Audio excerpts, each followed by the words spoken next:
કિંમત 1,70,00,000 રૂપિયા અને વસ્તુ શું? વેલ માછલીની ઉલટી।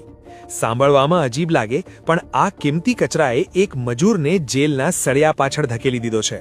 અમદાવાદની વટવા પોલીસે એસપી રિંગ રોડ પર ઓપરેશન પાર પાડીને ભાવનગરના 27 વર્ષના ભરત ધુંધલવાને દબોચી લીધો છે। તેની પાસેથી 1.7 કિલો એમ્બરગ્રીસ મળી આવ્યું છે, જેની બજાર કિંમત સાંભળીને ભલભલાના હોશ ઉડી જાય। પૂરા 1,70,00,000। જો કે પ્લાન તો જોરદાર હતો। ભાવનગરનો મેઇન ખિલાડી ભરત બાંભણિયા કારમાં માલ ભરીને અમદાવાદ આવ્યો। આ મજૂર ભરત ધુંધલવાને બ્રિજ પાસે ઉતાર્યો અને 20,000ની લાલચ આપીને પોતે રફુચક્કર થઈ ગયો। પણ કહેવાય છે ને કે કાનૂનના લાંબા હાથથી કોઈ બચી શક્યું નથી। હાલ આ મજૂરની ધરપકડ કરી પોલીસ ભાવનગરમાં આના મેઇન માસ્ટરમાઇન્ડને શોધી રહી છે।